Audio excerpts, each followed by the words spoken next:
très heureux de vous retrouver comme tous les lundis soirs sur TF1 pour un nouveau numéro de Il n'y a pas photo. D'autant plus heureux que le week-end prochain, vous ne le savez peut-être pas, mais c'est le 50e anniversaire de la fête des pères. L'occasion ou jamais de vous raconter dans ce Il n'y a pas photo les histoires étonnantes et drôles des papas. Lui, Pascal Di Pimpo, est papa de 2 petits garçons. Ouais, 2 garçons. Je sais pas comment on fait les filles. Hein. Ouais, c'est vrai. Moi, j'ai découvert le truc parce que j'ai une petite fille, un petit garçon. C'est dire si le sujet nous intéresse, évidemment, ce soir en tant que père. Et puis, les pères qu'on va vous présenter sont des pères tout à fait formidables. Des super pères. Des super pères. Tout de suite, le sommaire.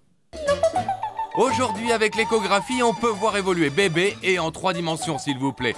Nous avons suivi Philippe en train de découvrir le visage de son futur enfant et Frédéric qui a appris avec émotion que sa femme et lui attendaient un petit garçon. Dans la famille nombreux, nous avons rencontré le père. 3 filles et 4 garçons, Pierre n'a vraiment pas le temps de s'ennuyer. Savoir s'amuser tout en restant sévère, donner l'exemple et les faire rire, il sait vraiment tout faire. C'est le plus british des agents 007, mais dans la vie, la mission préférée de Pierce Brosnan, c'est celle de papa modèle. 4 enfants dont il s'occupe à merveille, et bientôt un 5e avec sa femme Killy. James Bond aura bientôt sa carte de famille nombreuse. Pour un enfant, ce n'est pas toujours simple d'avoir un papa star. Nous verrons ceux qui se débrouillent pas mal et ceux qui font toujours du cinéma. Si depuis tout petit on vous répète sans cesse « Oh, c'est tout le portrait de son papa », vous faites un excellent concurrent pour les concours de ressemblance entre père et fils organisés aux États-Unis. C'est plus des papas et des fistons, c'est vraiment un défilé de sosies. Chez les sumos, au concours de lancer de bébé, même les plus patos se comportent finalement comme de vrais papas gâteaux. Si vous ne vous sentez pas encore une âme de père, voici une école qui vous enseignera tous les rudiments pour devenir un véritable papa poule. Massage, câlin et chansonnette, plus rien ne vous échappera. Et en fin d'émission, une sage-femme nous racontera comment se comportent aujourd'hui les papas au moment de l'accouchement. Incroyable, il paraît qu'il y a 8 pères sur 10, 80% des hommes qui assistent à l'accouchement de leurs femmes, qui participent, qui sont là, qui participent à l'effort. Alors on verra en fin d'émission justement que les papas se transforment souvent en deuxième maman lors de l'accouchement. C'est un véritable travail pour les pères, il ne faut pas l'oublier. Pour parler des super papas ce soir, 2 invités. On a choisi 2 femmes, 2 très belles femmes, 2 très jolies femmes, mesdames et messieurs. Tonya Kissinger. Bonsoir Tonya, ça va bien ? Le juge est une femme sur TF1, c'est Florence Pernel et c'est notre invitée Florence Pernel, mesdames et messieurs. Bonsoir. Bonsoir toutes les 2. Ça va ? Oui. Alors vous, Florence, vous avez un papa dans votre entourage, puisque vous avez le papa de votre enfant. Un enfant déjà. Oui. Paul, oui. Avec un père, paraît-il, on va voir des papas super ce soir, mais un super père, c'est vrai ? Oui, c'est vrai, oui. Ouais. Ouais, j'ai beaucoup de chance. Beaucoup de chance. Ouais. Lui aussi, hein. Il y a pas mal de chance. Hein, Et vous, Tonya, 11 ans avec le même garçon, Oui. on peut le dire, ça va décourager les admirateurs qui vous voient sous le soleil toutes les semaines et qui se disent « Oh là là, qu'elle est belle et tout ». 11 ans avec le même garçon, et pas de bébé ? Pas encore de bébé ? Ça va venir, on a quand même mis 10 ans avant de se marier. Ouais, c'est vrai. Vous allez fêter la fête des pères, vos pères, vous les voyez, vous, Tonya, vous avez une histoire assez étonnante avec votre papa. Oui, oui, c'est vrai que j'ai 2 papas. J'ai un papa biologique que j'ai pas connu avant l'âge de 11 ans et ensuite à 18 ans. Et j'ai mon papa qui m'a élevé, qui est mon beau-père, mais qui est mon père dans mon cœur parce que c'est lui qui m'a élevé, qui m'a donné tout l'amour pendant toute ma vie, quoi. Donc 2 cadeaux dimanche prochain. 2 papas. Alors aujourd'hui, grâce au progrès de la technique, la première rencontre des futurs papas avec leur bébé, c'est bien évidemment à l'échographie. Et ils sont de plus en plus nombreux à ne pas vouloir rater ça. Pour démarrer cette émission, nous, on a voulu suivre 2 papas justement dans ce moment particulièrement émouvant de leur vie. Regardez. D'accord. Quittez pas, madame. Centre de radiologie Sonia Bonchot. Bonjour madame, j'ai rendez-vous avec le docteur Gombert pour une radiographie. Pareil. Pour Philippe et Laetitia, aujourd'hui, c'est le jour de la découverte de leur futur petit garçon. Grâce à l'échographie en 3D, fini les images où l'on devinait vaguement bébé. Maintenant, c'est presque comme s'il était déjà là. C'est la première fois pour nous, ça va être une grande première en tout cas pour nous. Ouais. Suspense et stress.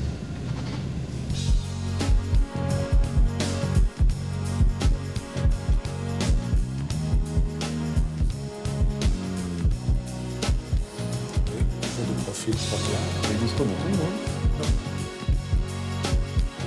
Oui, c'est un petit choc. Pas un grand choc. C'est fabuleux. Qu'est-ce qu'il fait là? La main sur le visage. Il fait la moue, il dort, il est comme ça. Et il a son petit front qui est posé sur le placenta. Vous voyez, on a une vraie image de profil. Tournez-vous un tout petit peu sur le côté. C'est impressionnant, ça.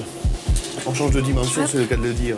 Comme sur une photo, en fait. On voit tout son doigt, son pouce, son ongle. C'est impressionnant de voir ça. Super beau. Là, ce sont les premières photos. On va faire un album avec ça. On va d'abord prendre toutes les photos des 3 échos en 2D. Et puis après, on va mettre les posters. Et la boucle sera bouclée. Et dans 2 mois, on va voir notre enfant. Il ne faut pas que je dise le prénom. Là, il y a l'œil, il y a le nez. Heureusement, il n'a pas le mien, il a celui de sa maman. Et puis voilà, donc il dort, il dort, il a replié donc ses 2 mains, voilà le bras, ici, le poignet. Maintenant, je vois que c'est une personne et que dans 2 mois, je vais l'avoir là dans mes bras et c'est vraiment une bonne avant-première. Bon bah, on y va, là, c'est dans 5 mois, la naissance, mais aujourd'hui, on va savoir si c'est un petit garçon ou une petite fille. Alors, on y va. Et oui, pour Frédéric, c'est l'émotion de la découverte du sexe de son futur bébé. Et on croit savoir qu'il rêve ardemment d'un petit garçon. Regarde, mais c'est extraordinaire ça. On le voit en train de sucer son pouce, c'est magnifique. Ouais, il est en train de jouer, quoi. C'est génial. C'est celle-là? Oui. Là, on va savoir si c'est un garçon ou une fille. Là, pour l'instant, il est assis. Vous voyez, le pied, oui. La jambe, son abdomen, le bras. Hein, une petite zigounette. Oh, super! Ouais! Oh, j'ai... Oh, je suis contente. Ah, extra. Ah, super. Ah, c'est super. Ah, c'est vrai, on dit, bon, un premier enfant, on s'en moque, mais en fait, au fond de moi, c'était vraiment un petit garçon. Oh là là, c'est extraordinaire. C'est génial.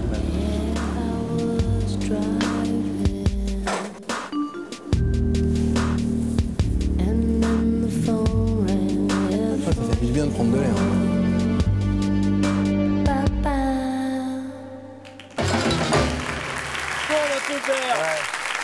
Florence, vous qui avez un petit garçon de 2 ans, est-ce que votre mari a assisté à l'échographie À toutes. Hein. Vous avez un la souvenir première jusqu'à la dernière. de ce moment précis? De la première, c'est à quoi? C'est à 4 mois la première, hein? Oui, enfin moi j'en avais une plus tôt pour des raisons de santé et en fait c'est ce que je disais à ma voisine, Tonia, c'est qu'on voit vraiment un petit pois chiche battre à une allure de cheval au galop. C'est très très émouvant. Mais là c'est très beau parce qu'on voit effectivement le visage, les mains, les membres bouger, etc. Mais même la toute première, comme ça, quand on voit encore pas vraiment et que c'est juste un petit pois chiche qui bat à toute allure, vous en avez les larmes aux yeux. C'est très très émouvant parce que c'est la vie, elle est vraiment à l'état pur. Et puis elle est dans vous, hein. Et c'est dans vous. Alors au départ, on sent pas grand-chose, c'est après quand ça commence à bouger que c'est... Alors là, c'est fabuleux. Il a assisté à l'accouchement? Oui. Dans quel état il était?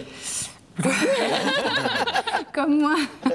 Aussi fatigué? Oui, je sentais sa main trembler, mais moi aussi, je tremblais comme une feuille. Et non, ça, c'est magnifique. Je crois qu'il faut vraiment le vivre à 2. C'est un tel moment de complicité et de création à 2, parce que, bon, bien sûr, la maman donne naissance, mais enfin, sans le papa, elle n'est pas grand-chose. C'est bien dit, à quelques jours de la fête des pères. Vous voulez beaucoup d'enfants, Florence? Oui. Oui. Enfin, beaucoup. 4, 5, 6, 7, 8. Non, peut-être pas. Passez commande, Florence? Déjà 2 et j'attends un 2e bébé. Voilà. Là? Oui, là. Ah, super. Félicitations à vous 2. Hey, vous êtes à... C'est arrivé hier soir, non? Moi, je suis à 8 mois. Non, combien Elle est enceinte de 24 heures, ouais. Non, mais c'est enceinte de combien de temps? De quelques mois. Ah oui, ça se voit pas du tout. Ah, si, ça se voit. Ah ben, à peine. Bon, cela dit, 2 c'est bien, mais 3, 4, 5, 6, 7, 8, c'est mieux. Oui, je ne sais pas si les 2 invités sont candidates pour être mères de famille nombreuse. Je ne sais pas si vous vous souvenez non plus qu'il y a quelques temps, il y a 15 jours ou 3 semaines, on a reçu ici même, sur ce plateau, une mère de famille nombreuse. Mais comment ça se passe quand on est du côté du papa? Bien, pour le savoir, ce soir, on a invité le père de 7 enfants. Eh ouais, 7 enfants, Pascal, t'as raison, on a encore du boulot sur la planche en ce qui nous concerne. 7 enfants, ça veut dire 7 fois plus de cadeaux dimanche prochain et 7 fois plus d'applaudissements tout de suite sur ce plateau. Pierre Chazeran, mesdames et messieurs. Salut Pierre, t'as vu? 7 enfants, regardez, il est tout maigre. La grossesse ne transforme pas les hommes, mesdames et messieurs. Asseyez-vous, bienvenue. Bonsoir Pierre, merci d'être avec nous. On dirait vraiment pas que vous avez 7 enfants, vous êtes une vraie leçon, une sorte de modèle pour les hommes que nous sommes et les papas que nous sommes, Laurent et moi. Je dis très rapidement que vous êtes le papa d'Éric, 20 ans, Xavier, 19, François, 18, Louis, 17, Maglone, 15, Pascaline, 13, Ségolène, 5 ans. Pierre, il y a eu la première échographie et puis il y a eu le premier accouchement d'Isabelle, la première naissance. Ouais. Et ça, je suppose que vous gardez un souvenir très vivant. Si, j'avoue que c'était le... En plus, c'est le premier, c'est-à-dire que ce bébé, on l'attend 9 mois. 9 mois, c'est long. C'est long. En plus, on est un petit peu en dehors, nous. Hein. On participe, mais on ne porte pas. Et la maman porte, et c'est vrai qu'on sent qu'elle a en elle, ce petit bébé qui va naître. Hein. Et alors, on est parti à la maternité, évidemment, un soir, évidemment. En pleine nuit, évidemment, enfin, comme dans les films. Pourquoi vous les voyez toujours pour faire ça en pleine nuit? Toujours. Et quand il y a des copains à la maison, en général. Donc en pleine nuit, vous partez tous les deux? On part, et ça a été long, et c'était le premier, ça a duré, je crois, presque 24 heures. Et donc on assiste impuissant pendant 24 heures à cette chose qui se passe. Et quand le premier est là, au bout de 10 secondes, on a l'impression qu'il a toujours été là. C'est fabuleux. C'est-à-dire qu'on n'a pas l'impression que c'est un étranger qui arrive, il est là, et moi je crois que je l'ai connu depuis tout le temps. C'est fabuleux. Est-ce que chaque naissance, chacune des 7 naissances a été un moment aussi merveilleux, aussi émouvant pour vous? Oui, avec différents... Par exemple, le second, moi je me souviens comme le premier c'était très lent, et je me souviens un sage-femme qui s'est poussé.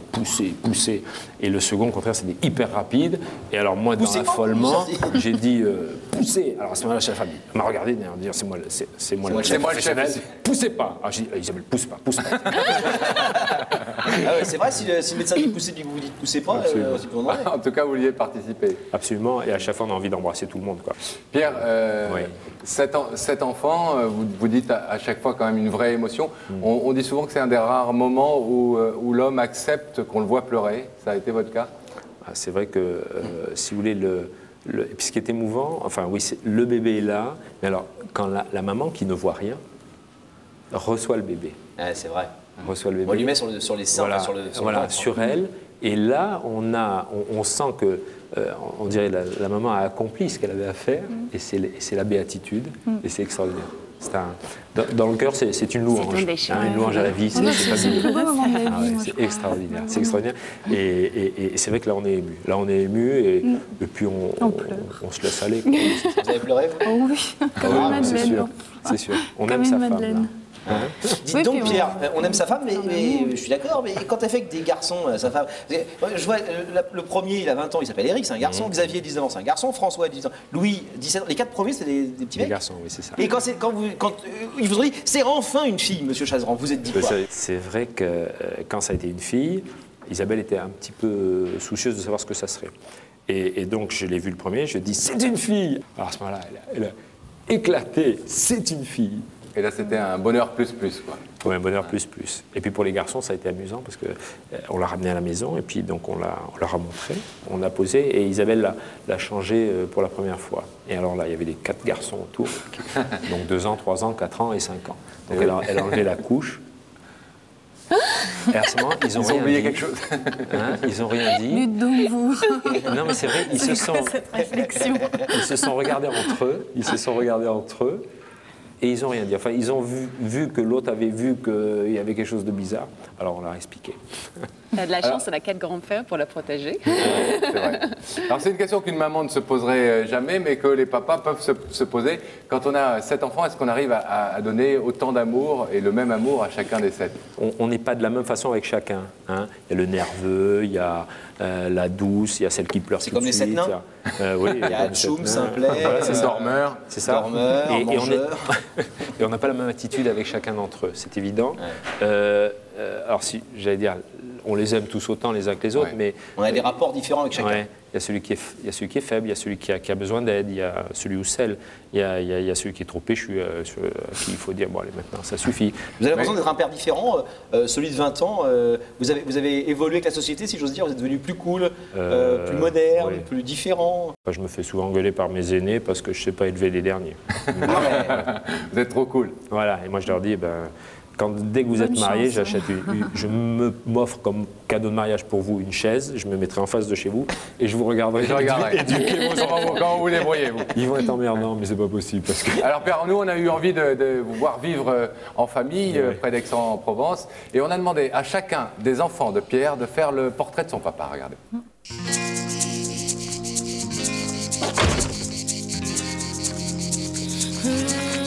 Je pars à l'école chercher Sigolène, la petite dernière, je suis en retard.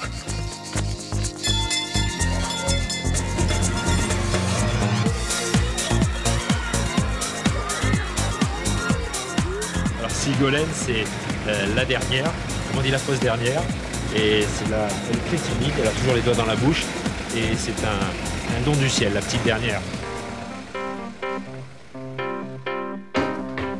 Voilà, alors je vais vous présenter François. François, c'est le 3e et il a 18 ans. François est plutôt bricoleur, hein, c'est un de ses traits de caractère. En général, il sait démonter, il sait remonter. Il reste toujours des tas de pièces dont on ne sait pas quoi faire, ou il est joyeux de vivre. Bon, alors maintenant on va aller voir le suivant. Voilà, le suivant c'est Louis, le 4e des enfants, le 4e garçon. Hein, il a 17 ans. Qu'est-ce qu'il est en train de faire? Ah oui, c'est ça, avec un journal d'automobile. C'est intéressant. Voilà. Alors lui, il est teigneux, difficile, emmerdant, mais tout le monde l'adore à l'extérieur, nous aussi on l'aime bien à l'intérieur. Voilà, les tâches des garçons maintenant c'est terminé, puisque Eric a 20 ans et Xavier 19 ans sont étudiants à l'extérieur, et maintenant les filles. Voilà, alors Maglone c'est notre 5e enfant, mais c'est surtout la première fille. Et elle a 15 ans et elle est venue après 4 garçons. Et c'est surtout ça qui est important, c'est que quand elle est arrivée, ça a été vraiment nouveau pour nous. On va voir maintenant Pascaline. Pascaline, c'est la 6e. Elle a 13 ans et c'est la gentillesse même.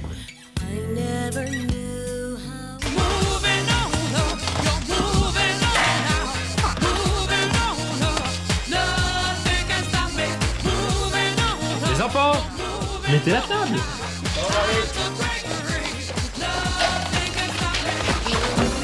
Je mets les verres. Quand on s'est mariés, c'était une évidence pour nous, pour tous les deux, qu'on aurait une famille nombreuse. Alors on n'a jamais fixé de nombre a priori. C'était un peu comme ça viendrait, mais c'était une évidence. Voilà, là c'est une photo qui avait été prise chez mes parents après la naissance de François. Donc on avait les 3 petits. Et Pierre, toujours hilar, toujours heureux. Je crois qu'on en aurait eu 10, il serait aussi content. Pour moi, c'était tout à fait normal que Pierre assiste à la naissance. Il a été là pour toutes les naissances, sauf François. À la naissance du premier, il était complètement fou, oui. On n'y croit pas, mais même moi. Enfin, j'ai l'impression que c'est quand même la plus grande aventure dans la vie d'un homme et d'une femme, c'est de mettre au monde un enfant. J'ai un mari formidable. Et j'ai trouvé qu'il avait été le mari et le père qu'il fallait quand ils étaient petits et qu'il continue à être le mari et le père qu'il faut maintenant qu'ils sont plus grands, qu'ils posent d'autres problèmes, d'autres soucis.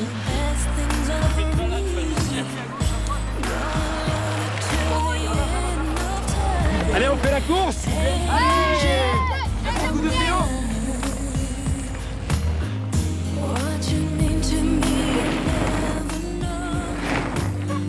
Les enfants, attendez-moi, Papa, ce que j'aime vraiment pas chez toi, c'est que tu es tout le temps obligé de t'énerver à chaque fois que ma chambre est mal rangée. Par contre, ce que j'aime bien, c'est que tu me fais tout le temps confiance quand je dois sortir, surtout le soir, et ça me fait vachement plaisir.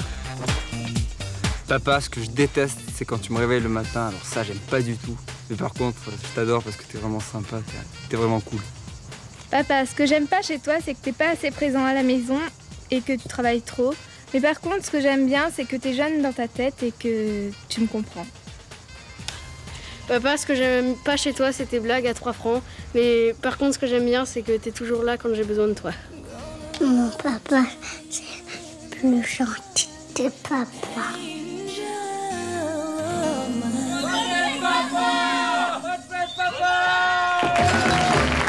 Une bonne fête, Pierre, par avance. Bien mérité. Hein. Une petite réaction à tous ces petits portraits? Écoutez, j'avoue que je suis ému parce que c'est vrai que j'ai presque dire, grâce à vous, on a pris le temps de s'interroger sur la place qu'on avait les uns pour les autres. Et j'avoue que on a passé 20 ans sans y réfléchir. Et puis là, maintenant, ça nous a permis de voir que on s'aimait bien réellement. Parce qu'on n'a pas toujours, pas forcément en tout cas le temps de se dire et l'occasion de se dire. Paradoxalement, entre les enfants et les parents, on oublie souvent de se dire un peu plus souvent je t'aime. Absolument, oui. Excuse-moi, vos enfants s'entendent bien entre eux? Parce que ça ne doit pas être simple comme ça de gérer cette fille, garçon, avec tous les problèmes qu'on peut imaginer. Moi, les miens, j'en ai 2 filles garçons, ils n'arrêtent pas de se taper dessus. 3 et 5 ans. Non, mais c'est vrai que les garçons, de temps en temps, sont des garçons et on aimerait qu'ils soient un peu moins garçons. Et les filles aussi, ça se met à pleurer tout d'un coup, on ne sait pas pourquoi. Et puis on dit, mais qu'est-ce qui se passe? Tu ne peux pas comprendre. C'est amusant. Mais je crois qu'ils s'entendent bien avec eux. On le voit à certaines occasions. Louis, qui était le dernier garçon, qui a été donc suivi par des filles, n'a pas supporté les filles au départ parce que c'était le petit roi qui a été détrôné. Et un jour, il m'a dit qu'il avait un de ses copains qui avait mal parlé à sa sœur Maglone et il m'a dit « J'ai failli lui casser la tête, papa, tu sais, parce que le premier qui parle comme ça encore à ma sœur, ça ira mal. » Alors que sa sœur, quand il était petit, il voulait la mettre à la poubelle. Voilà. Encore on évolue toujours. Vos petites questions comme ça. Vos blagues à 3 francs, vous allez faire un petit effort pour Pascaline ou pas? Non, mais c'est la vertu de Trapelli, c'est-à-dire le père famille doit faire rire sa famille. Vous voulez qu'on vous en donne un peu des blagues? On a des recueils, nous, si vous voulez. Des blagues à 3 francs 50. Philippe Kelly. De Paris. Il paraît que vos copains, quand même, souvent, les mamans comme les papas, viennent vous demander conseils, comment faire dans telle ou telle situation par rapport à l'éducation, aux réactions qu'on doit avoir. Moins que les femmes, on sait en parler entre nous, mais c'est vrai qu'on en parle. Hein, et moi, je me souviens une fois d'un copain. Enfin, moi, j'ai pas l'habitude de déjeuner avec mes enfants de temps en temps. Tous ensemble? Non, en tête à tête. Seul, en tête à tête, voilà, c'est ça. Pour faire le point, alors au début avec les garçons c'était entre hommes, avec les filles c'est entre père et fille. Entre père et fille, voilà. Et ben ça c'est un bon conseil, voilà. Ça je dis facilement, mais allez, parce qu'en fait la famille c'est quand même c'est une école de vie en société. On discute avec ses enfants, on communique. À tour de rôle vous les emmenez au restaurant. Voilà c'est ça. Alors il y en a qui super, et qui vous prennent dans la carte ce qu'il y a de plus cher. Il y a les scrupuleux qui prennent le steak frites. Et puis il y a Louis qui dit et pourquoi faire? Qu'est-ce qui va m'arriver? Voilà, c'est ça. Voilà. Et donc, c'est vrai qu'on échange un peu des petites recettes d'éducation. Mais il faut qu'on trouve le moyen de pouvoir en parler. C'est pas forcément évident. Alors que les femmes, entre elles, même au téléphone, ça sait parler de ses petits. Hein. Vous savez déjà ce que vous allez avoir comme cadeau dimanche? Non, en général, c'est des petites choses. Quand ils ont le temps de le faire, ils le font et c'est émouvant. C'est vrai que le papa, j'ai l'impression que c'est important. J'ai l'impression. Hein. Enfin, moi, mon papa et ma maman aussi, c'est important. Et quand on peut préserver cette relation, je pense que c'est sympa. Merci Pierre. Merci. Et bonne fête par avance. Merci à vous. Bravo en tout cas. Un autre papa qui aime le chiffre 7, c'est Pierce Brosnan, l'agent 007 au cinéma. Mais le rôle préféré de James Bond dans la vie, c'est celui de papa de famille nombreuse. Et oui, il a 4 enfants, bientôt 5, vous allez voir. C'est une mission qui ne lui fait absolument pas peur. C'est bien connu, l'agent 007, alias James Bond, a toujours eu un goût prononcé pour les jolies dames aux formes rebondies. Ça tombe plutôt bien, Pierce Brosnan, qui est le dernier James Bond en date à l'écran, trouve lui aussi que la plus belle partie de la femme, c'est sa poitrine. Mais pour lui, la raison, c'est qu'on n'a encore jamais rien trouvé de mieux pour nourrir un bébé. Dans les films, James Bond sauve le monde en quelques heures. Dans la vie, Pierce Brosnan sait changer une couche en moins de 10 secondes, donne le biberon comme un chef, s'improvise chanteur pour endormir son bébé. Il sait même servir une tasse de thé avec son bout de chou dans les bras. Et oui, dans le privé, la plus belle mission de cet agent de charme, c'est assurément d'être papa. Pas évident pour quelqu'un qui n'a pas connu le sien de papa. Pierce n'a que quelques mois quand son père quitte la maison familiale. Il est alors élevé par sa mère. Et en Irlande, son pays natal, une femme qui élève seule son enfant, c'est mal vu, très mal vu. Pierce, l'enfant sans père, est tabassé à l'école. Brosnan, c'est le nom de la honte. Pour l'honneur de sa mère, qui est encore à ce jour sa confidente, il décide de se battre et de se faire un nom que ses futurs enfants seront fiers de porter. Et sa chance, c'est son physique. Très vite, l'acteur irlandais est choisi pour incarner l'agent très spécial Remington Steele, dont les aventures ont été suivies par des millions de téléspectateurs à travers le monde. Côté vie privée, à la même époque, il rencontre Cassandra Harris. Elle est actrice, un peu plus âgée que lui, mais elle est surtout mère célibataire et élève seule ses 2 enfants. C'est le coup de foudre, Pierce l'épouse et dans la foulée adopte Charlotte et Christopher. Quelques années plus tard, un 3e enfant arrive chez les Brosnan, un petit garçon baptisé Sean. C'est le bonheur parfait, mais un bonheur de courte durée. En 1987, c'est le drame. Cassandra Harris est atteinte d'une grave maladie. Elle en meurt 4 ans plus tard. Du jour au lendemain, Pierce se retrouve seul avec les 3 enfants. Pendant 5 ans, il va se consacrer entièrement à son rôle de père et refuse même les propositions de films qui l'éloigneraient trop longtemps de chez lui. Contraint d'être à la fois papa et maman, il improvise et jongle entre douceur et fermeté, mais reste un père très présent et ses enfants partagent tous ses succès. Car Hollywood rappelle Pierce et lui offre l'un des rôles les plus enviés du 7e art, celui du célébrissime agent au service de sa gracieuse majesté, James Bond.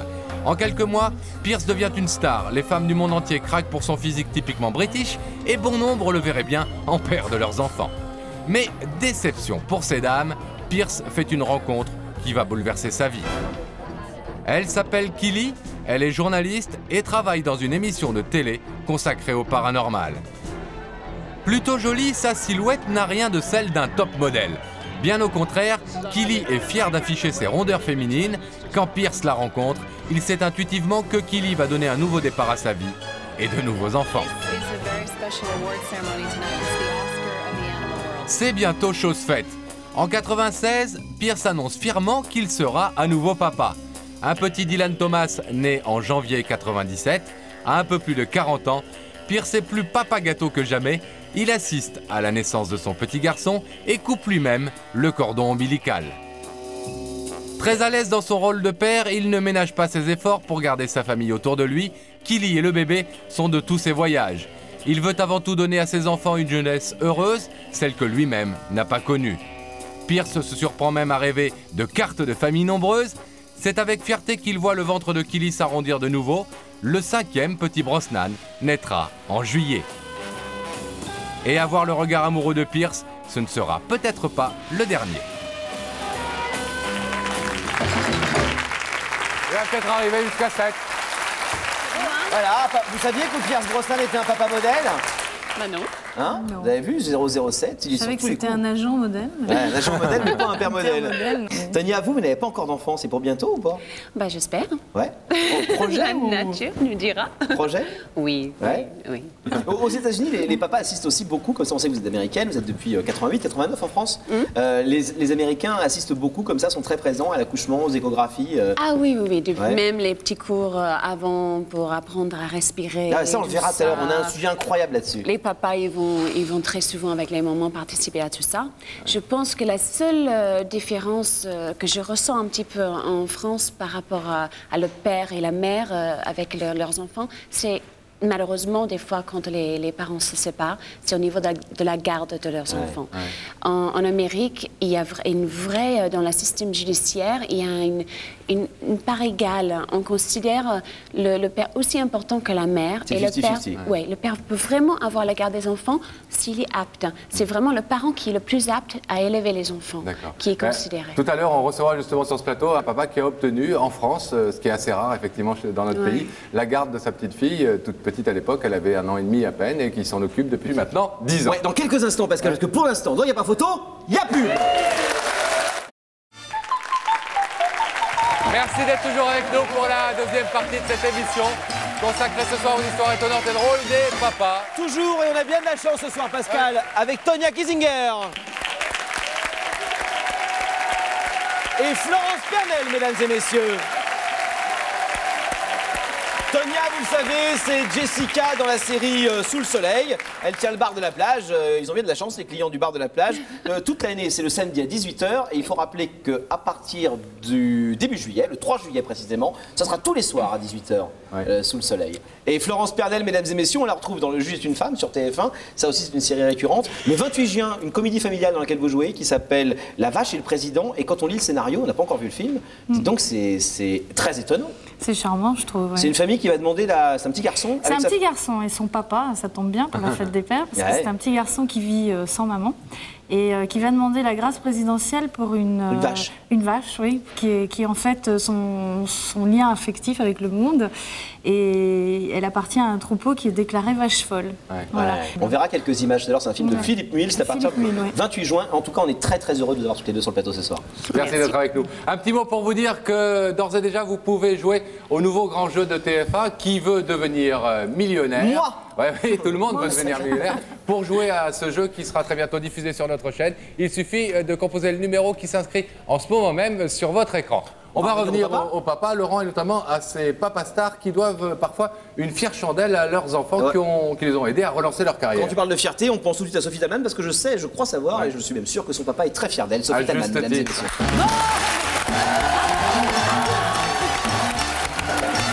Bonsoir Sophie. J'adore l'été, Sophie. J'adore l'été.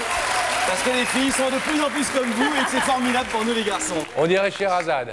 Alors moi, je vous ai trouvé deux super garçons qui ont fait des super cadeaux à leur papa. Le premier, c'est Tom et Mark Jones. Tom Jones, tout le monde le connaît. Sex bomb, sex bomb, bien évidemment. Le succès pour la musique. Petite démonstration. Vas-y, allez, non. Je fais une démonstration. C'est pas comme ça. Tom Jones. C'est comme ça. Attends, il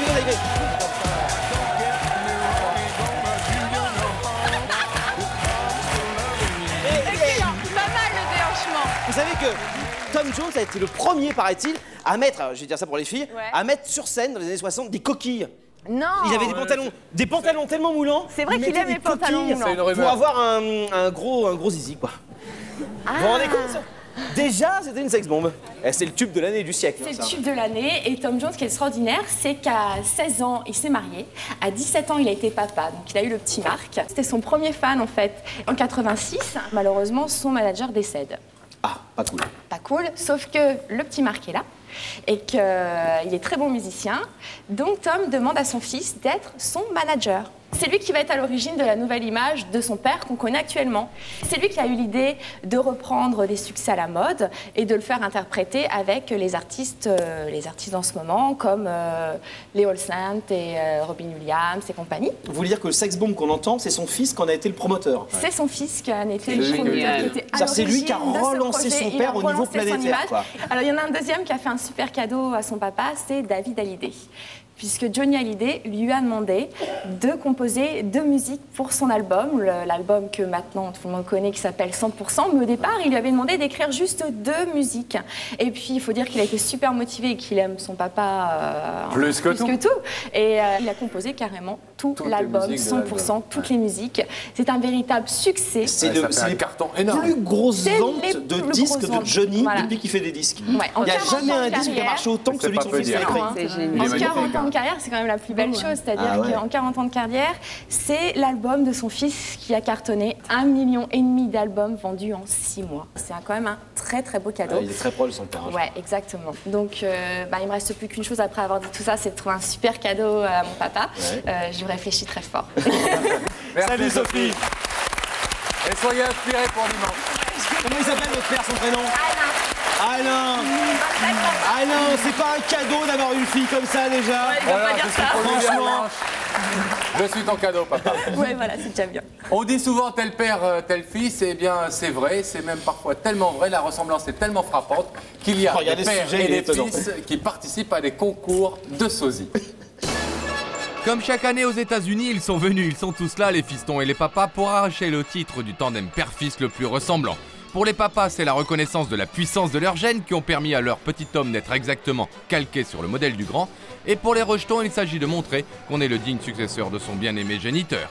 Certains viennent même présenter 3 générations, vous avez la version avant, pendant et après. Évidemment, tout le monde est habillé pareil, ça accentue la ressemblance, et on a fait un effort tout particulier, vous le remarquerez, sur la coupe de cheveux. Le problème, c'est évidemment que le front de papa est souvent plus dégarni que celui de fiston, alors la bonne combine pour éviter ça, c'est d'adopter le look à la Fabien Barthez. Et c'est vrai que les similitudes sont vraiment troublantes. Le plus amusant, c'est la ressemblance des sourires. Alors, tout le monde y va du sien, de son sourire, sauf le monsieur en noir à droite, qui se fait d'ailleurs rappeler à l'ordre par son gamin. Vas-y papa, souris quoi. Le sourire et les cheveux, ça marche plutôt bien. Parfois, ça cloche un peu plus au niveau du nez. Et oui, bonhomme, dans 10 ans, tu auras peut-être le même que papa. Pour l'instant, c'est pas gagné. Heureusement pour toi d'ailleurs. Dans le jury aussi, les sosies sont à l'honneur puisqu'il est présidé par 2 jolies jumelles. Un jury d'ailleurs entièrement composé de femmes, des femmes qui ont bien eu du mal à s'entendre sur le couple vainqueur. Les finalistes ont tous reçu une coupe et des cadeaux. Nos 3 générations ont obtenu une médaille d'argent bien méritée, même si le petit dernier a du mal à cacher sa déception. Mais pour la médaille d'or, il n'y avait pas photo, le tandem gagnant était sincèrement le plus ressemblant.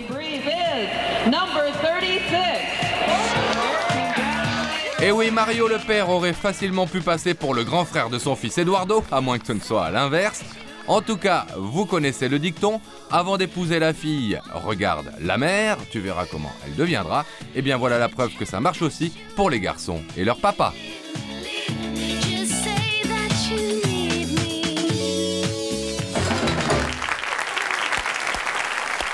Eh oui, on se ressemble, nous on pourrait peut-être faire le concours de sosie. Hein. Ouais, t'as raison. Sosie avant, après. On gagnerait pas tous les deux. Hein. Sosie avant, après. Alors les papas stars, comment est-ce qu'ils se comportent quand ils sont en public avec leurs enfants? C'est ce que va nous dire tout de suite, mesdames et messieurs, notre papa et nous, notre papé du lundi soir, Georges Chétogine.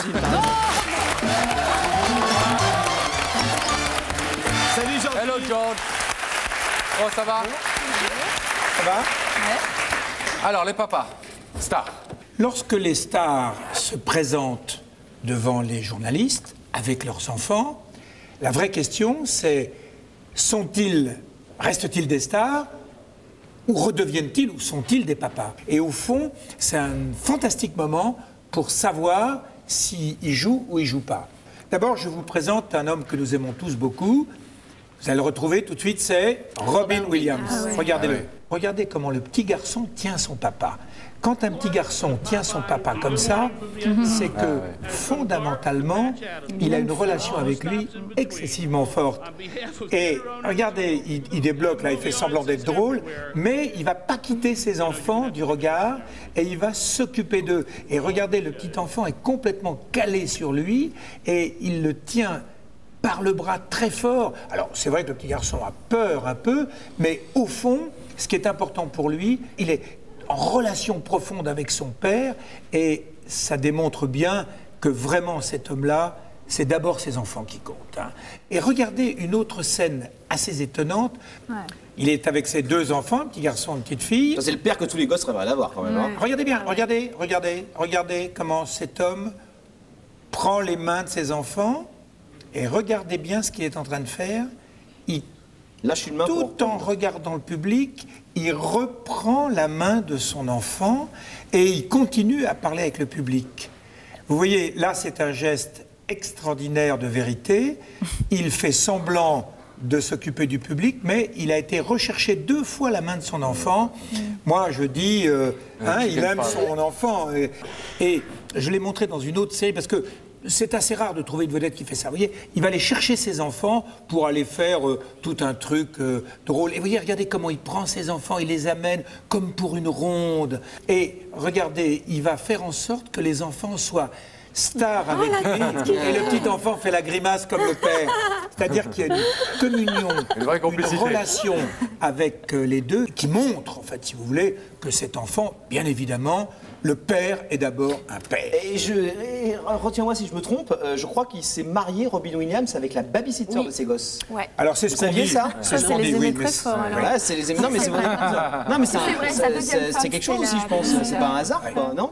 Alors, on vient de voir un papa gâteau, et surtout ce qu'on voit, c'est que les enfants sont très calés sur lui, ce qui est la démonstration, parce qu'il faut voir les deux côtés, hein, c'est la démonstration que c'est un papa, un vrai papa, avant d'être une vedette. On va voir maintenant un autre papa, alors vous le connaissez tous, hein, c'est David Hasselhoff. Regardez le pauvre David Hasselhoff, il est tout malheureux. Alerte à Malibu. Il est, là, il est tombé dans le alerte à Malibu. Et puis, là il s'est blessé sérieusement, il est avec des béquilles. Et puis, il va avec sa fille à une petite réception dans laquelle l'enfant est déguisé, vous voyez comme elle est déguisée en petite ballerine. Déguisé, c'est pas un costume qu'il a. Et alors, regardez comme c'est un papa merveilleux, c'est qu'il enlève ses béquilles pour ne pas gêner sa petite fille. Sa petite fille est là, et d'un seul coup, il jette les cannes, et il marche à côté d'elle pour pas la gêner. Il est tout pour sa petite fille. Bah, là aussi, on voit un papa qui joue vraiment le rôle de papa. Il a 3 gosses, David Hasselhoff. Il a 3 enfants. Et là, excusez-moi, je fais un peu mon Stéphane Bern de service,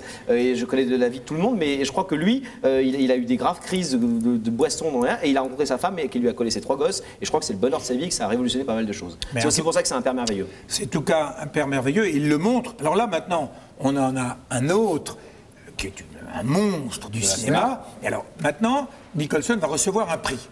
Mais en plus, il a tous ses mômes autour de lui. Alors, bon, allez, asseyez-vous les enfants, oui, c'est ça, ne bougez plus si vous voulez. Là, c'est là, viens là, mon petit chou, viens. Et alors, il est là, il pose, alors il est absolument crispé, il est dans une position, et la môme ne bouge pas, fait un sourire, elle ne veut pas bouger, vous avez vu, elle met les mains devant elle, elle a son nounours, alors lui, il fait tout ce qu'il peut, il va même aller jusqu'à regarder, oui, elle vient avec moi, la môme ne veut absolument pas venir, elle ne fait rien, viens mon chéri, viens. Alors là, il n'en peut plus, il a une pression. Le bleu, il est endormi, là. Alors, vous avez vu, il y en a qui dort carrément. Il la regarde, il dit, est-ce que tu vas te décider, oui ou non, à jouer le jeu? Oui, bon, alors il n'en peut plus. Et regardez bien, un père qui boutonne son veston, c'est qu'il est en train de dire, il y en a marre. Là, il est en train de dire, vraiment, j'en ai plein d'eau. Alors, il pose pour la photo, hein. Il pose pour la photo, ça va, oui, tout le monde est content, la famille est belle, on est heureux.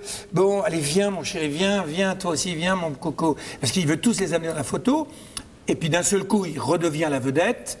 Et regardez bien, parce que vous allez voir une scène incroyable. Il redevient la vedette, il dit, puisque vous voulez pas jouer avec moi, ben, je reste la vedette. Il la pousse. Bon, alors écoute, mon petit chou, ça va, c'est terminé pour toi. Voilà. Il la regarde même pas, quoi. Rentre à la maison, voilà, c'est fini pour toi. Merci, mon coco, voilà, terminé, va voir maman, bouge plus là-bas. Et ça, il est redevenu la star. Alors, on a vu 2 papas qui étaient vraiment papas. Et puis maintenant, qu'est-ce qu'on voit? Ben, on voit un papa très différent, qui est un papa qui reste la star. Donc voilà ce que je voulais vous montrer aujourd'hui. Bravo Georges. Merci. On rencontre souvent des mamans qui élèvent seuls leurs enfants. En France, c'est beaucoup plus rare de trouver des papas qui s'occupent tout seuls de leur bébé. Eh bien, on a voulu vous en présenter un, justement, ce soir, un papa qui s'occupe tout seul de sa petite fille depuis qu'elle a 1 an et demi et il se débrouille très très bien. Oui, il se débrouille bien, il s'appelle Eric et sa petite fille est bien mignonne, elle s'appelle Julie. Bonjour Julie, ça va bien? Tu fais la bise? Ça va? Bonjour. Je vous embrasse pas, vous, bien sûr. Hein. Asseyez-vous, je vous en prie. Asseyez-vous tous les deux. Bonsoir Julie, bonsoir Eric. Je vais, Eric, raconter très brièvement votre histoire. Avec la maman de Julie, vous vous êtes séparés alors que Julie avait 1 an et demi. Et vous vous êtes battus, comme beaucoup de pères d'ailleurs le font, pour obtenir la garde de Julie. Sauf que là, comme ça arrive assez rarement en revanche, le juge vous a accordé la garde de Julie. Donc depuis qu'elle a 1 an et demi, Julie est avec vous toute la semaine et un week-end sur 4. Les autres week-ends, elle est avec sa maman. Votre vie aujourd'hui, parce que vous travaillez bien évidemment, vous avez une vraie vie professionnelle. Voilà, comment s'organise la journée d'un papa qui a une petite fille de 11 ans à élever? Et la montre, tout le temps la montre. C'est un peu 2 journées. Et là, il y a les mamans qui regardent, qui doivent se dire, on le comprend. C'est typiquement la journée de maman, hein, donc préparation pour aller à l'école, on court pour aller à l'école. Après, on court pour aller au travail, on court pour faire les courses le midi, on regarde la montre pour partir à temps pour arriver avant la fermeture de l'école. Ça veut dire par exemple que professionnellement, vous êtes arrangé pour pouvoir partir plus tôt du boulot? Bah, effectivement, je me suis arrangé avec mes employeurs, donc bon, tacitement, ils le savent, donc je fais en sorte que ça ne nuise pas à mon travail et bon, ils acceptent contrepartie. De ne pas me créer de contraintes trop gênantes. Vous avez dit quand on vous a rencontré, élever un enfant, ça transforme un homme. En quoi? Ça transforme parce qu'on n'est pas a priori... Élever un homme, ça transforme une femme, Pascal. On n'est pas a priori préparé pour élever seul un enfant, mais bon.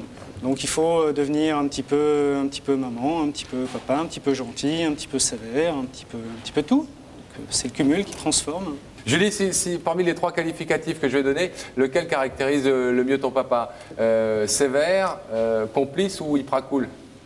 Hyper cool. Hyper cool. Mais encore, il est jamais sévère, il se fasse jamais. Si au niveau des devoirs de l'école, il est un peu sévère, mais sinon, non, on est complices. Non, il est sympa en dehors de l'école, c'est ça. Il paraît que tu travailles très bien, cela dit, donc il a peut-être pas trop à se fâcher non plus. Non, non. Vous vous faites aider pour les tâches comme le ménage, le repassage, la lessive Bah, aider, non. Au début, il a fait que je me fasse expliquer quand même. Parce que c'est Comment vrai que marchait la machine à laver? Ouais. Voilà, Comment on déjà, sépare pour le faire blanc des la couleurs lessive, voilà, tout un tas de choses qui ne s'apprennent pas, on va dire. Hein. Et donc, bah, une fois qu'on a compris... Ouais, on n'est pas plus bête qu'un autre. Hein. A priori, pas trop. Est-ce que tu aides un petit peu ton papa quand même, dans toutes ces tâches Oui, un petit peu pour mettre la table. Parfois, je l'aide à faire des gâteaux, des choses comme ça. Non, mais sinon, il se débrouille bien tout seul. Hein. Mais il faut que tu deviennes une vraie petite bonne femme après. Vous préférez pour l'instant qu'elle fasse ses devoirs et qu'elle ait aussi une vie un peu tranquille plutôt que de lui faire des tâches ménagères toute la soirée? La priorité, c'est quand même l'école. Donc, bon, et puis il faut aussi qu'elle ait du temps à elle pour faire des choses, elle, sans que ça soit imposé. Donc, si elle veut, avec plaisir. Si c'est vrai qu'il est hyper cool. Hein. Ouais. Et question fringue, comment ça se passe? Qui est-ce qui choisit tes vêtements? Bon, moi, je choisis, mais quand ça lui plaît pas, il faut pas prendre. Hein. Ah bon? Il est plutôt, par exemple, les pantalons, pas d'éléphant. C'est limite, ça dépend des motifs qu'il y a dessus. Avec des fleurs, là? Genre les jeans, tout ça, il aime pas? Non, pas trop. Il n'est pas hyper branché, tu veux dire? Non, c'est plutôt classique. Non, il est hyper cool, donc il peut pas être hyper cool, hyper branché, ça fait un peu too much. Alors, vous vous disputez un petit peu, tous les deux? Oui, parfois. Quoi, par exemple? Bah, quand il m'embête un peu sur les garçons, il croit toujours que vous êtes des amoureux, donc il est tout le temps en train de m'embêter. Là, je suis pas d'accord, donc je commence à m'énerver. Mais genre, il te dit quoi? Il faudra que tu me présentes tes amoureux, tout ça. C'est que des sujets comme ça. D'accord, dès qu'il y a un garçon dans ton entourage, c'est un amoureux. Il y a quand même négociation. Toujours? Il y a toujours eu une négociation. Oui, mais pas tout le temps. C'est quand même moi qui ai raison. Oui, mais j'ai aussi une question de prix aussi. Parfois, tu veux pas. Hein. Ah, mais ça, c'est normal, le prix aussi. Et question argent de poche, est-ce que tu arrives à lui soutirer un peu d'argent? Oui, par 5 francs par jour si je mets la table ou si je l'aide à faire quelque chose à la maison. Ah, c'est bien ça. 5 balles par jour, c'est beaucoup. Bah ouais. Non, sérieusement, ça aide quand même. 5 x 3 15, ça fait 150 balles par mois, c'est beaucoup à 11 ans. Non, je sais pas, moi j'avais pas ça à 11 ans. Ça dépend, non. Mais tu mettais pas la table non plus? Non, jamais. Tu mangeais tout. Ta grande sœur, elle m'a raconté, tu mangeais tout avant que ce soit sur la table. Vous n'avez jamais pensé, Eric, à refaire un jour votre vie? Ah si. Avec l'accord de Julie, bien entendu. Si, tout à fait. Par contre, c'est pas facile de mener deux choses de front, c'est déjà dur. La vie de papa et la vie de papa à la maison, c'est déjà dur. Donc en plus, c'est pas évident de dégager du temps en semaine pour rencontrer des gens nouveaux. Et c'est vrai qu'on s'enferme un petit peu dans une vie qu'on a choisie, mais bon. Si vous demandez son avis à Julie, moi, je serais d'accord pour que vous lâchiez un petit peu plus. Hein. Non, je serais d'accord pour qu'il sorte un peu plus le soir, la semaine, qu'il te fasse garder. Ah oui, moi j'aime bien aller chez mes grands-parents le soir. On peut regarder la télé un petit peu plus tard. On mange plus tôt, donc on peut voir... Va le lundi chez tes grands-parents. C'est bien la télé le lundi soir. Non, mais j'aime bien votre émission, mais j'aime bien surtout les spéciales. T'es bien trouillard dans une émission. La vérité sort de la bouche des enfants, il paraît-il, ouais. Tu sais déjà ce que tu vas lui faire comme cadeau dimanche prochain? Le cadeau est déjà acheté ou pas? Non, mais je lui achète souvent de l'eau de toilette, donc là, je vais chercher, je vais peut-être varier un petit peu. Un truc plus original. T'es fier d'avoir un papa comme ça qui t'élève complètement, ce qui est pas très, assez original par rapport à d'autres amis que tu peux avoir, qui fait aussi bien le repassage, les devoirs, la vaisselle, enfin, tout ce qu'une maman ferait aussi normalement. Bah oui, parce que de toute manière, comme je vis la semaine avec lui, donc pour moi c'est plutôt normal. Mais non, je suis quand même fière parce que c'est bien qu'il le fasse tout seul. Je pense que c'est bien pour lui d'avoir eu cette expérience, de pouvoir le faire. Tu peux rappeler ton âge? Tu peux juste te rappeler ton âge? 11 ans et demi. Elle a 11 ans et demi. Hein, donc, c'est une petite fille déjà très mûre. Elle a 11 ans et demi. C'est bien pour lui et c'est bien pour toi aussi? Bah, je pense que c'est une bonne expérience pour mon père. Ça lui fait bien la... Merci à vous deux et puis je crois qu'il mérite un très beau cadeau. Merci Eric, merci Julie. Alors on va voir qu'au Japon, un truc que j'aime maintenant, bien, hein, moi, là.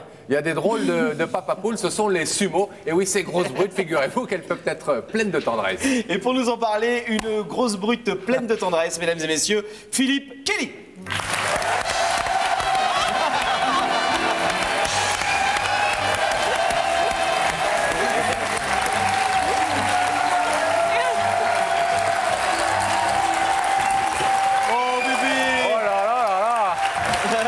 Bien sûr. Tu t'es choisi de bien jolie maman. Ouais. Viens à la table. Viens ici. Bébé Philippe. Il va bouger maintenant. Ta maman est dans la salle. Ta maman est dans la salle. Oh, ça va être bien. Pas mal comme maman. J'ai rien contre toi, maman. Ce n'est pas contre toi, maman. Ok, en tout cas, c'est dur d'être un bébé, mais c'est surtout dur d'être un bébé quand on est un bébé de sumo. Ouais. Parce qu'en fait, eux testent le courage, la force de leur bébé, de leur petit bébé, en les secouant. Voilà, c'est assez bizarre, quoi, comme tradition. Je ne sais pas lequel entre le bébé et le sumo le plus secoué. Le mieux, c'est, je vous conseille quand même de regarder ce que ça donne. Bonjour, je m'appelle Yusei et mon papa à moi, il est très fort. C'est un champion de sumo et même s'il a un drôle d'habit de bébé, chez moi, au Japon, tout le monde l'admire et le vénère. Mais aujourd'hui, la vedette, c'est moi. Avec mes copains de mon âge, on va faire un concours avec l'aide de nos papas qui sont tous de grands sumotori. Nos mamans nous ont conduits ici pour nous faire participer à une drôle de compétition. Le principe est très simple, nos papas sumo nous prennent avec eux sur le ring et ces gros balèzes doivent arriver à nous faire pleurer sans nous faire mal bien sûr. Dans leurs bras surpuissants, on ne pèse vraiment pas lourd. Alors ils nous secouent, ils nous envoient en l'air, ils nous font tournoyer. Mais comme ils nous aiment beaucoup, ils ont toujours un peu peur de nous blesser. Mon grand-père et ma grand-mère sont bien sûr venus nous encourager. Ils espèrent que je vais pleurer plus vite que mon concurrent, car chez nous, un bébé qui pleure fort, c'est signe de vigueur et de bonne santé. Et comme vous le voyez, j'ai gagné, j'ai bien pleuré, mon papa était tout fier de moi. Faut pas croire, hein, on peut avoir l'air d'un dur comme ça et être en réalité un vrai tendre, un véritable papa gâteau. Ce qui est rigolo, c'est que les papas sumo, ils ne sont pas tous très adroits avec un enfant dans les bras. Et j'en ai vu qui étaient bien contents à la fin du match de rendre le bébé à sa maman. Des mamans emballées par la performance de leur héritier. Il a beaucoup crié. Aujourd'hui, il a été le meilleur. Je suis très heureuse qu'il ait gagné.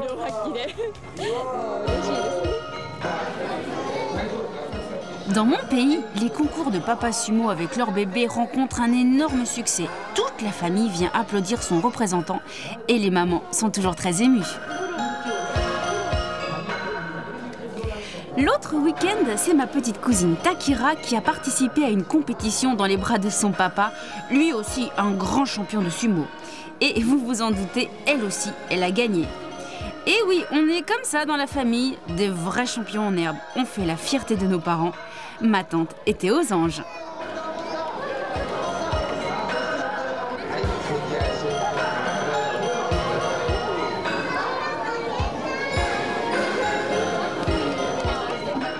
J'avais tellement peur qu'elle ne pleure pas, parce qu'elle est très courageuse. Mais elle a été formidable.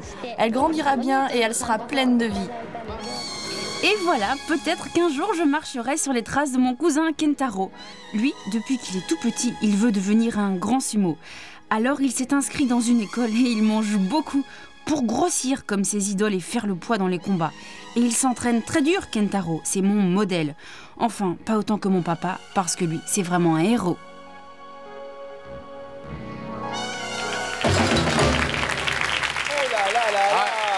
Ils sont un peu fous ces Japonais, mais rassurez-vous, ça n'arrive qu'une fois. Hein. Et c'est une vraie tradition. Cela dit, moi je vois David Douillet, notre copain Douillet, qui est pas un sumo, mais qui est un belle bête, 125 kilos. Ouais. C'est le père le plus formidable du monde. Pour un gosse, c'est génial d'avoir un père qui est énorme comme une montagne. Oui, enfin, il ne nous a pas raconté, là, à chaque fois qu'il est mis sur le plateau, qu'ils abusaient, parce que ses enfants non plus. Il se coupe pas. Tu as dit, tu crois qu'il est en bonne santé, Kelly? Pourquoi? Tu veux qu'on fasse quoi avec Philou? On pourrait peut-être essayer, c'est un peu notre fils spirituel. Non, c'est pas... Viens, Philippe. Non, arrêtez, c'est pas grave, poussez. Laisse sauter. Attends, mais non, mais t'es un petit bébé, toi. Mais comment non? Non, c'est pas vrai. Oh non, putain. Je veux plus faire de la télé. Je veux plus faire de la télé. C'est pas possible. C'est pas possible. C'est pas possible, les mecs.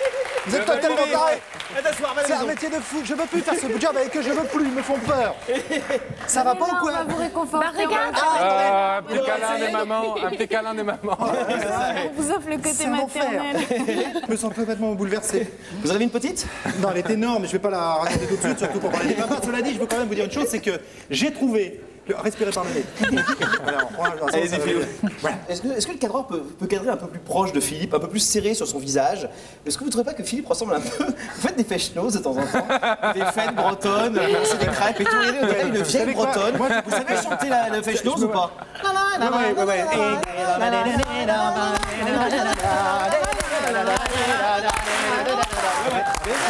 Moi j'ai un peu l'impression d'avoir un caleçon sur la tête. C'est un peu les deux aussi, faut dire. Pourtant, c'est très à la mode en ce moment. Les caleçons sur la tête? Oui, non, les foulards. Ça, c'est derrière les oreilles en général. Excusez-moi, j'étais pas tout à fait... Les caleçons. Je sais pas, sont à la mode. Je me sens curieux sur la tête. Attendez, je vous ai gardé une histoire que j'adore. Une histoire telle que quand je les trouve... Quand il commence comme ça, c'est que ça l'a fait pleurer cette semaine. Alors, histoire vraie. Ça s'est passé il y a... Non, vous n'avez pas besoin. J'ai mieux. Ça s'est passé le 6 mai, il y a quelques jours. Ok, on est dans l'Eure, région française, Normandie, tout va bien. Il y a une femme, l'actrice, Florence, l'acteur, Ludovic, le fils, Sullivan, l'autre fils, Morgane, et la petite dernière, Manon. Une petite famille. Une petite famille. Manon, elle n'est pas encore arrivée. Florence est à terme, elle est sur le point d'accoucher, on attend ça, bon, ça va arriver, ça n'arrive pas. Bon, il y a des contractions qui arrivent, on va à la clinique, là on lui dit non, ça va aller, c'est une fausse alerte. Pour tout de suite. Rentrez chez vous, ça ne serait tardé, mais c'est pas ce coup-là. Ok, ils rentrent chez eux, ils sont à la campagne, fin de journée, le début de soirée arrive, et là, les contractions recommencent, encore plus fortes, plus belles, et là, on se dit, ça arrive. Ludovic, très calme, il a déjà 2 enfants, il a l'habitude, il prend son téléphone, il appelle l'ambulance. Bon, je pense que là, vous pouvez arriver, parce que ma femme, là, ça commence. Seulement, le problème, c'est qu'il se passe 10 minutes, un quart d'heure, 20 minutes, une demi-heure, il n'y a pas d'ambulance. L'ambulance n'arrive pas. L'ambulance, c'est paumé dans la campagne. Pendant ce temps-là, Florence, le travail a commencé, le bébé arrive. Et qu'est-ce qui va se passer? Un truc formidable. Ludovic fait des allers-retours entre la chambre de sa femme Florence et la rue pour voir si l'ambulance n'arrive pas. Elle n'arrive pas en même temps, et le bébé, lui, arrive.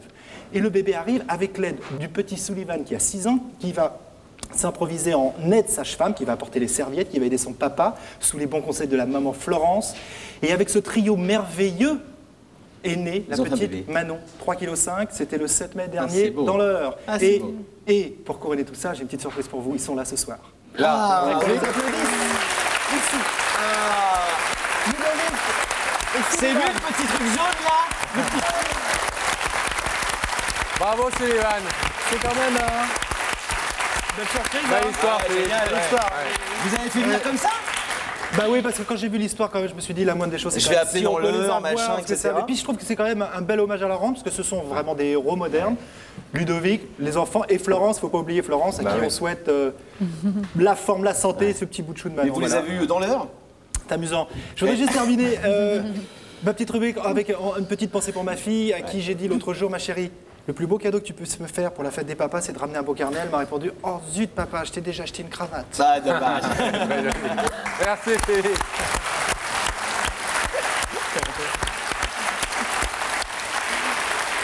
Alors, chez nous, les papas ont un vrai statut. On est dans une société patriarcale, mais vous allez voir que dans d'autres sociétés, c'est pas exactement pareil. Il n'y a pas photo, c'est pas toujours dimanche pour eux. C'est ce que va nous raconter tout de suite, mesdames et messieurs, Sabrina Kléber.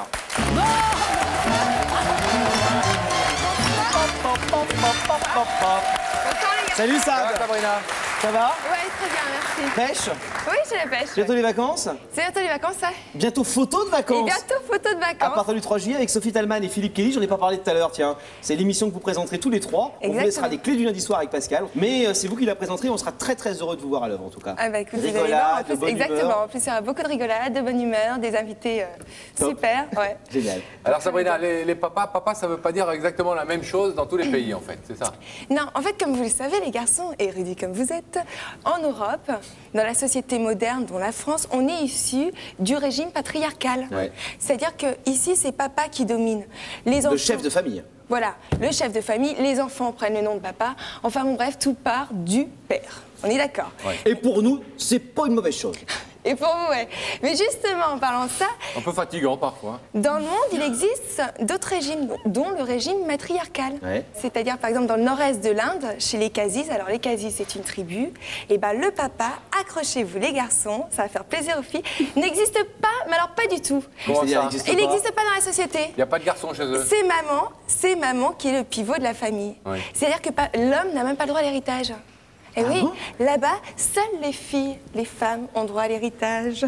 Les hommes, alors c'est vous des êtes un homme. raminés, les hommes, c'est des crottes L'héritage de au nez, pas c'est sous le des- nez, c'est- exactement. Je sais pas. Si vous êtes un homme, l'héritage, siou, siou, siou, siou, vous passe sous le nez.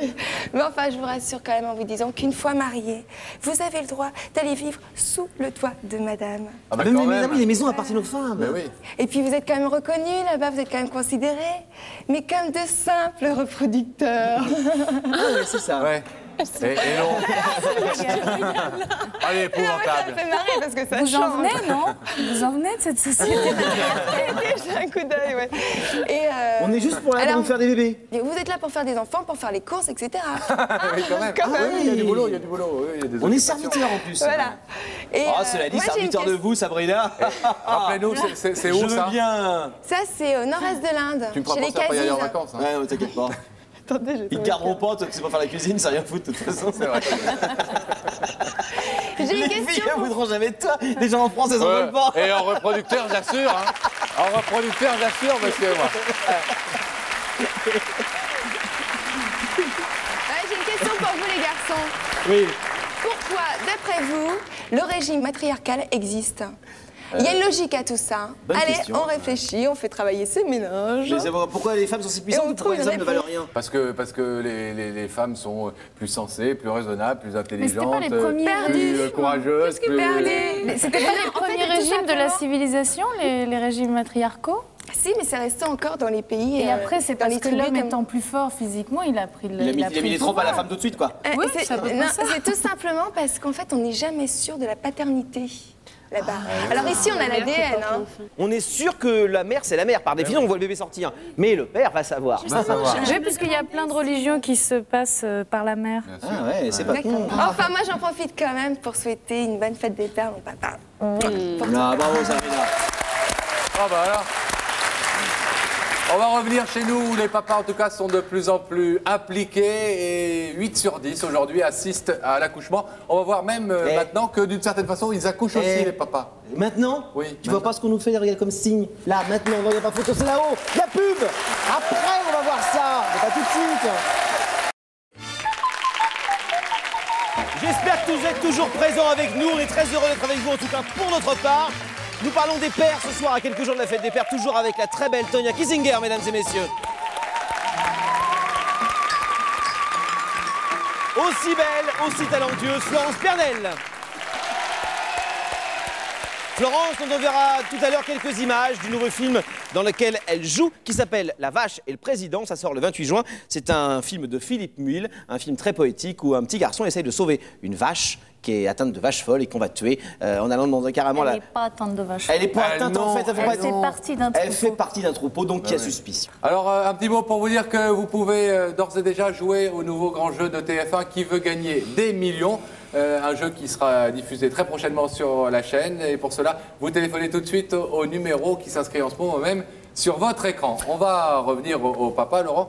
On a vu un sujet, Pascal, cette semaine qui nous a fait bien rigoler. Et oui, il nous a fait rigoler. Et puis en même temps, il est en plein dans ce qu'on veut dire ce soir. C'est-à-dire que les papas sont de plus en plus impliqués, de plus en plus concernés. 8 sur 10 aujourd'hui assistent à l'accouchement. Et dans certains pays, eh bien, il y a même des écoles pour les papas. Regardez.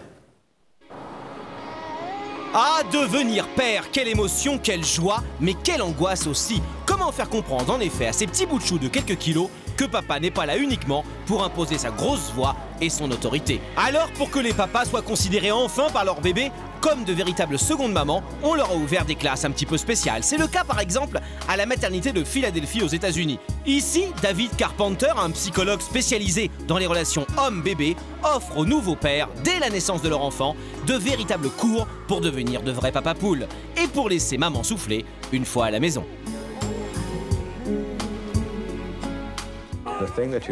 Ici, on nous apprend qu'il n'y a aucun raccourci possible avec les bébés. Il faut seulement du temps, de l'attention et de l'amour. Dans les cours de David Carpenter, il y a une partie théorie et puis il y a évidemment une partie pratique. Chaque cours commence par exemple avec des papas qui chantent des chansons, histoire non seulement de réveiller doucement leur bébé, mais aussi de les rassurer par une voix familière. Une fois les yeux grands ouverts, bébé va alors découvrir les joies du massage, un exercice dans lequel excellent en général les mamans. Pour les pères, c'est un premier contact tout indiqué avec leur bébé, trop heureux de se faire caresser par les grosses mains toutes chaudes de papa, et peu importe la manière. Vous savez, que vous ayez les mains râpeuses ou toutes douces, ça ne change rien. C'est vrai, ça ne change rien, les bébés visiblement prennent toujours autant de plaisir. David, le prof, toujours très cool, semble apprécier le travail de ses élèves très consciencieux. Et après cette première mise en forme, place à un peu de gymnastique, bébé prend lentement de la hauteur avant de redescendre et d'en baver de bonheur. Juste à côté, un autre cours s'adresse aux plus grands, les 3 à 6 ans. Là aussi, impossible pour maman d'y assister, c'est une affaire d'hommes, uniquement d'hommes. Si les exercices sont un peu plus toniques, ils sont tout aussi enrichissants pour les hommes de plus en plus papa gâteau. Je ne m'étais jamais comporté ainsi avec mes enfants. J'ai encore beaucoup à apprendre. Mais c'est tellement génial d'être ici. Vous n'imaginez pas à quel point on s'amuse en passant 1 heure avec ses enfants. Une chose est sûre, les bébés américains ont l'air de s'amuser comme des fous lorsqu'ils voient leur papa jouer à la maman.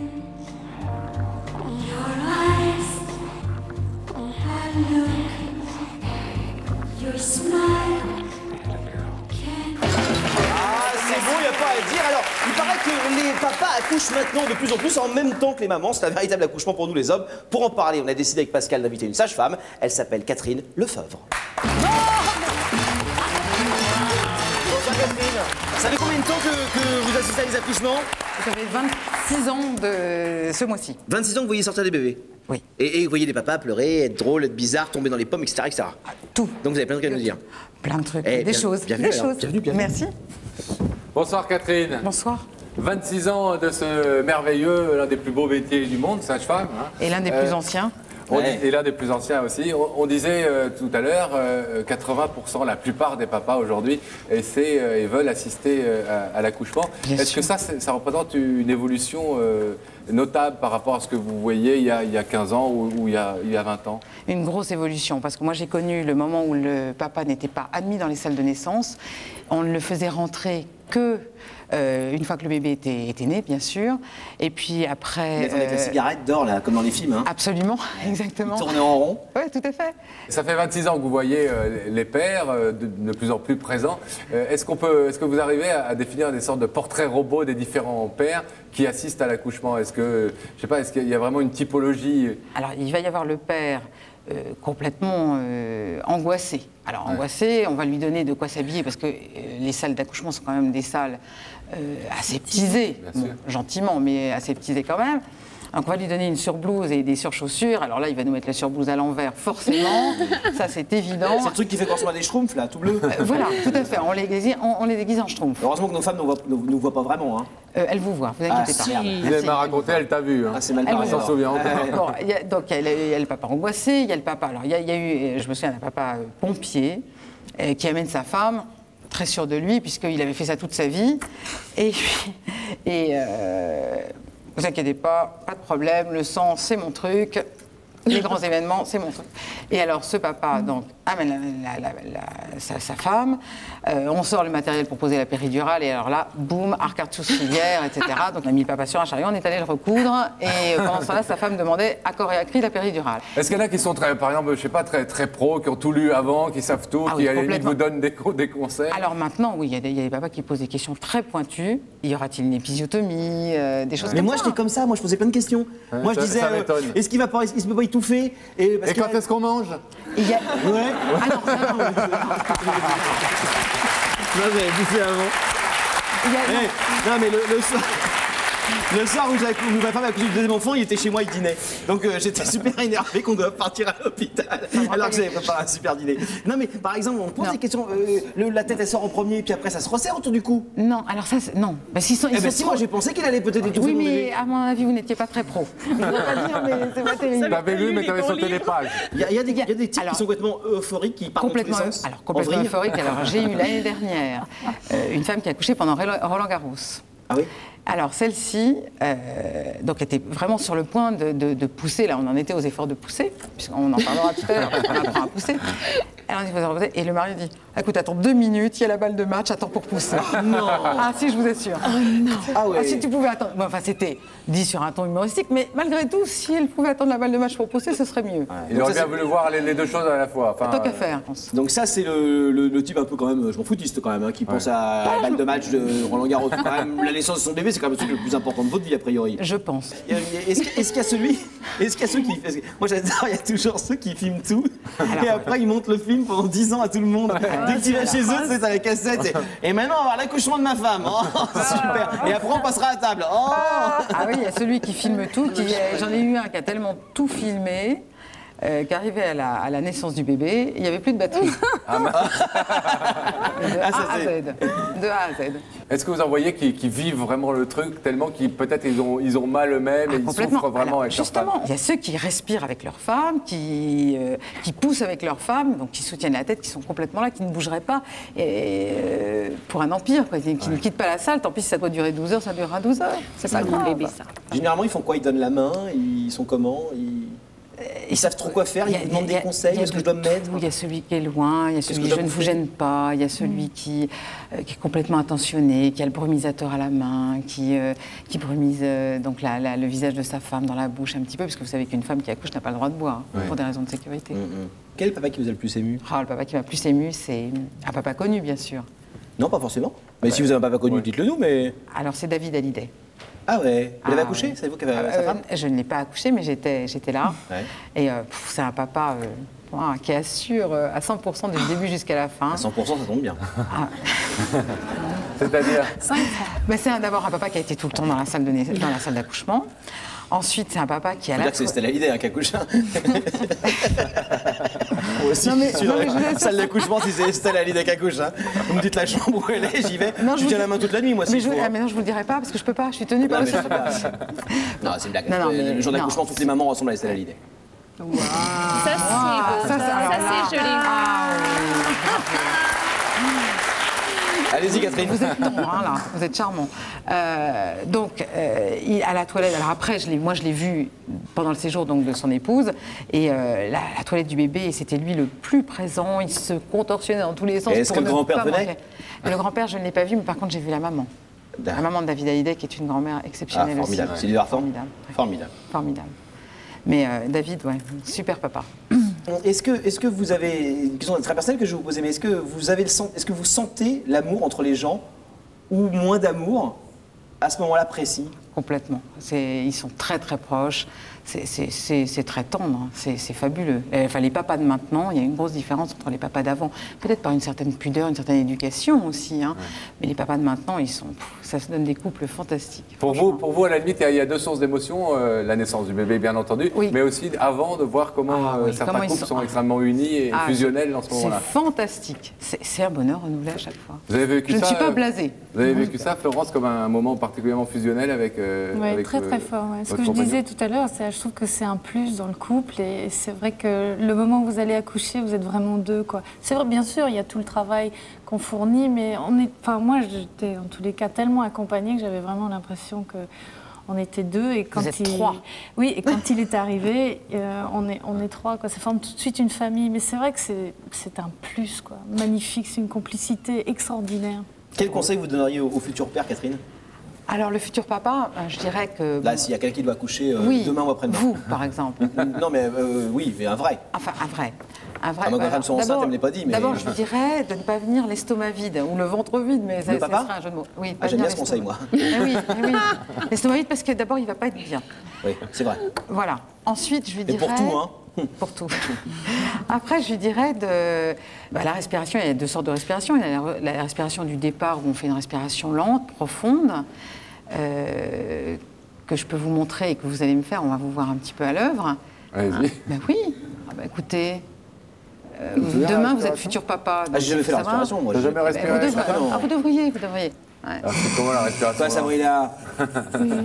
Ça fait marrer Sabrina. Faites là la respiration. Mais c'est quoi? On devait faire la respiration. La respiration lente, c'est une respiration. Donc, on inspire par le nez, on souffle par la bouche en gonflant le ventre. Alors pour ça, il faut que vous vous mettiez debout parce que je peux pas vous voir assis. Mais faut faire quoi? Il faut respirer. Voilà. Gonfler ton ventre. Non, vous inspirez par le ventre en gonflant le ventre. Vous respirez par le nez. Voilà, vous respirez par le nez en gonflant le ventre. Le vent doit monter vers... Quand vous êtes à la position horizontale, je vais pas vous faire coucher, mais quand vous êtes en position horizontale, il va le faire. Bon. Je suis un peu ta parturiante, Pascal. Voilà, alors vous inspirez par le nez en gonflant le ventre. Le vent doit monter, voilà, pas les thorax, le ventre. Et vous soufflez par la bouche. C'est où le ventre? Alors ça, c'est là le ventre chez toi. Non, je suis à 3 mois, mais il n'y aura pas de bébé qui va sortir, vous inquiétez pas. Ça fait 10 ans qu'il est à 3 mois. Un peu plus, moi je vous donnerai un peu plus. C'est plus que 3 mois? Ah oui, je suis désolée. Ça combien, docteur? C'est 8 là. Oh, Florence. Florence, ça suffit. Bon, arrêtez, on fera pas la promo de Florence à la fin de l'émission. Son film, faut pas aller le voir. Ou alors, allez-y, qu'est-ce qu'on fait? Je respire. Voilà. Vous exagérez un peu là. Tranquillement, voilà. Très bien. Après, on passe à la respiration du petit chien. C'est quand ça contracte? Ça contracte déjà là, mais ça contracte doucement. Alors le petit chien, alors il aspire comme s'il aspirait par une paille et il souffle comme sur une bougie, c'est-à-dire un souffle. Voilà. Mais pas si vite. C'est pas mal, mais c'est. J'aimerais bien vous voir. Fais le petit chien, toi. Vous faites le petit chien. Fais-le le petit chien. Tiens, vas-y, couche-toi pour le petit chien. Oh. Si, c'est mieux, vas-y, couche-toi. Mais moi, je suis à peine à 3 jours. Pas ton malin, toi. J'ai le temps, moi. À 3 jours. Tu caches bien, surtout, oui? J'avoue qu'il est un peu moins enceint que vous. Un petit peu moins. Ok, alors vous avez écrit un livre, un truc comme ça ou pas? Parce que alors vous, on n'en parle pas non plus du bouquin. Vous avez écrit un livre ou pas? J'ai rien écrit. Rien, bah ça tombe bien, parce qu'on n'en a pas parlé. Allez, tu veux bien t'occuper de moi? Excuse-moi, vas-y. Quel petit chien. Tiens-lui la main. Voilà. Superficiellement. T'inquiète pas, ma chérie. Il est un peu plus rapide. Allez.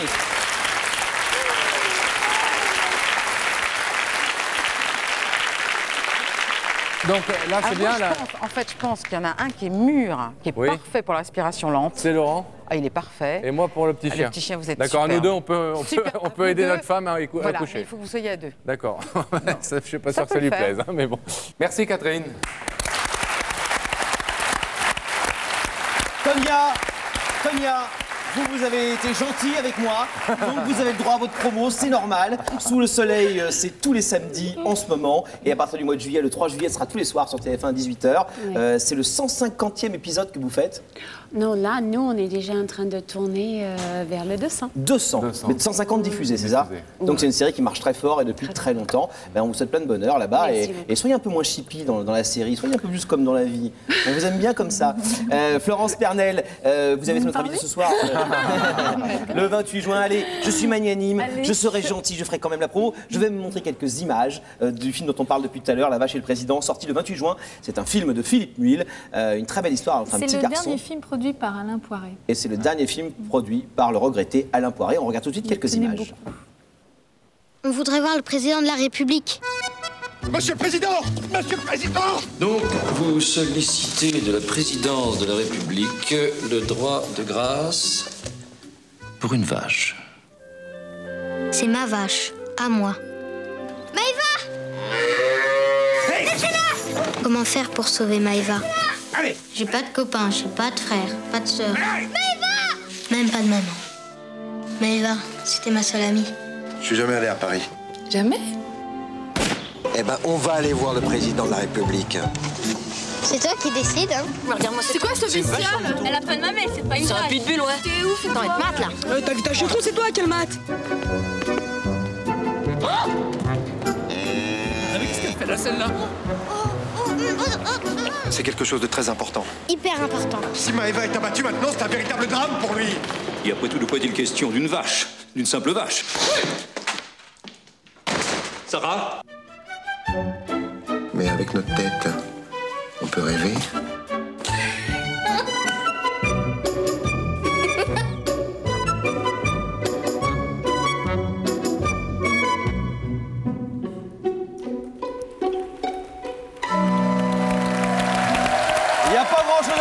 un film comme on les aime dans Il n'y a pas photo. Allez-y, ça sort le 28 juin. On était très heureux de vous recevoir toutes les deux, si belles et si en forme sur le plateau, si en forme, sans jeu de mots car vous êtes enceinte, vous nous l'avez annoncé tout à l'heure. Plein de bonnes choses pour vous deux en tout cas. Merci beaucoup. Merci à vous et merci à vous de nous avoir suivis. On se donne bien entendu rendez-vous lundi prochain pour un nouveau numéro Il n'y a pas photo. On parlera de quoi? De la météo et du climat. Voilà. Bonne fin de soirée sur TF1. Salut, à lundi.